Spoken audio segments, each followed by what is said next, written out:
Hello guys, आर्य YouTube channel में आप सबका बहुत बहुत स्वागत करती हूँ। गाइस, आज 4 तारीख है और हमारे पिताजी को गुजरे हुए यही 3 मई के हो जाएगा 1 साल। 7 तारीख हमारे पिताजी के बरसी है।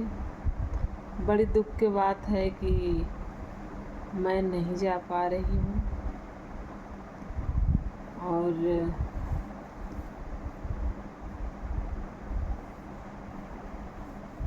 क्या बोलूँ, नहीं जा पा रही हूँ। और हमारे सास ससुर भी हैं, तो हमारे पापा की तबीयत खराब रहती है। वो चक्कर बीपी का प्रॉब्लम है और हार्ट का भी चेकअप हुआ था, भगवान की कृपा से सब सही है। और चक्कर आ जाता है, कहीं भी गिर जाते हैं। तो मैं रहती हूँ तो कोई टेंशन नहीं रहता। घर में हमारे हस्बैंड जॉब पे जाते हैं, काम पे रहते हैं, तो मैं रहती हूँ तो घर में कोई टेंशन नहीं रहता है। जो भी रहता है मैं फ़ोन करके बता देती हूँ। कुछ भी रहता है तो आ जाते हैं, और नहीं रहूँगी तो एक और टेंशन रहेगा। तो इसलिए मैं नहीं जा रही हूँ। और हमारे पिताजी बोलते भी थे कि दिखावा करने से कुछ नहीं होता है। इंसान की नीयत साफ होना चाहिए और जो रहे मुंह पे रहे। ये नहीं कि आपके सामने कुछ और, उनके सामने कुछ और, ये सब नहीं होना चाहिए।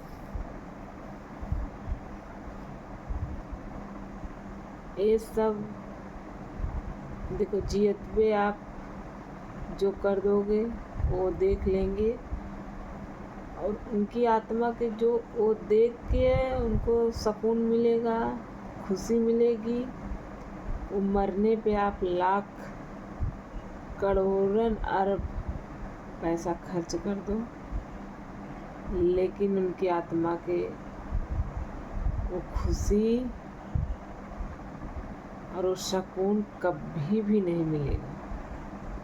ये हमारा मानना ऐसा है। आप लोग कैसा होगा, आप लोग कमेंट करके बताइएगा। कहते हैं जियत कदर करनी है तो जियत भी कर लो। मरने के बाद तो पराए भी आ जाते हैं रोने। तो आप भी कुछ भी कर लो।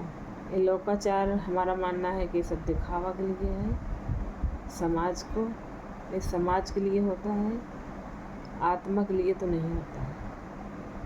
आत्मा के लिए कब होता है कि आप जियतवे ही करोगे।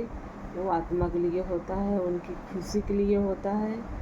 वो अपने भर नज़र आपको देखेंगे कि हमारा परिवार इतना अच्छा है।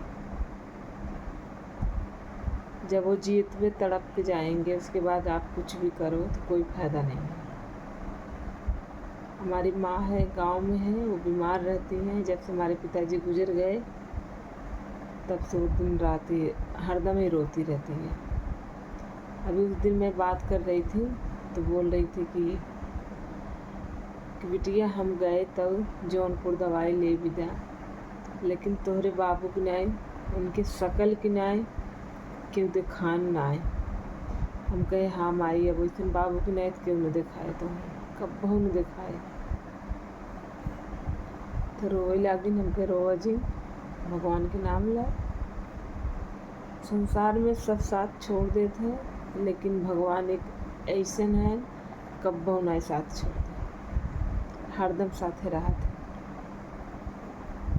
इंसान माया में भूल जाता है कि हमारे बेटा है, बहू है, हस्बैंड है, माता पिता हैं, लेकिन ज़्यादा भरोसा माँ बाप पहले होते हैं, उसके बाद भगवान होता है।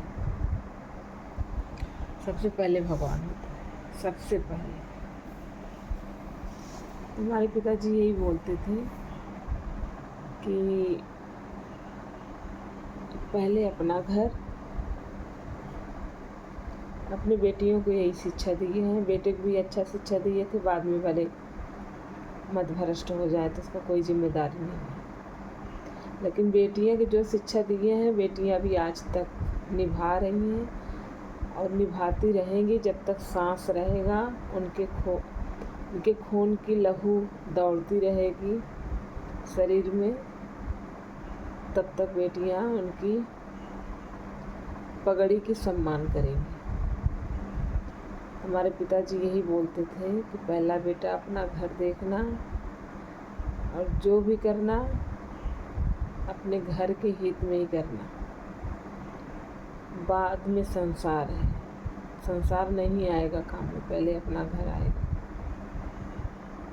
तो अपने पिताजी की बात मैं वो याद करके मैं अपना जाना कैंसिल कर दी हूँ, नहीं जा रही हूँ। क्योंकि देखो, जिसके नसीब में लिखा होगा बरसी में पहुँचना वो तो जाएगा, क्या पता मेरे को नहीं लिखा होगा।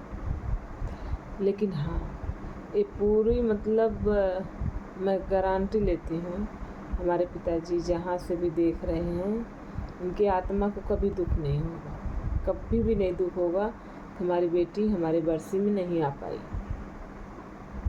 उनको पता है कि हमारे संस्कार गलत नहीं होंगे। अगर मैं चली जाती हूँ, ये लोग यहाँ गिरे, सास ससुर यहाँ गिरे, बाहर आएँ, इसकी जिम्मेदार कौन होगी? मैं होंगी। क्योंकि मेरे को पता है ना मेरे घर में क्या चल रहा है, क्या नहीं चल रहा है। माँ बाप हैं ठीक है, लेकिन हमारे ये माँ बाप है ना जहाँ हमको सर्वस्व मिला है। हमारे पिताजी यही कहते थे, तो मैं उनका सम्मान करते हुए उनके संस्कार के लेके चल रही हूँ, नहीं जा रही हूँ। मैं अपने हस्बैंड से बोली, तुम्हारे हस्बैंड बोले जाना है तो चले जाओ, मैं जाने के लिए नहीं मना करूँगा, लेकिन आपके पिताजी अब तो चले गए हैं, हमारे पिताजी अभी जिंदा हैं, तो अभी जिंदा वाले को ज़्यादा महत्व देना है कि जो मर गया हो उनको देना है। तो मैं बैठी बहुत देर तक सोची और फिर मैंने जवाब दिया कि नहीं, जो मर गए हैं उनको उतना महत्व नहीं देना है, जो जिंदा हैं उनको ज़्यादा महत्व देना है। क्योंकि जो अपने नज़र से देख रहे हैं और उनको जो चाहिए वो मिलना चाहिए। हमारे पिताजी को कभी नहीं कष्ट होगा, इतना हम बहुत अच्छे से हम अपने पिताजी को जानते हैं। तो जिसको नसीब में लिखा होगा वो जाएगा। मैं वीडियो यही समाप्त करती हूँ। आप लोग कमेंट करके बताइएगा हमने निर्णय जो ली हूँ सही है या गलत है, आप लोग बताइएगा।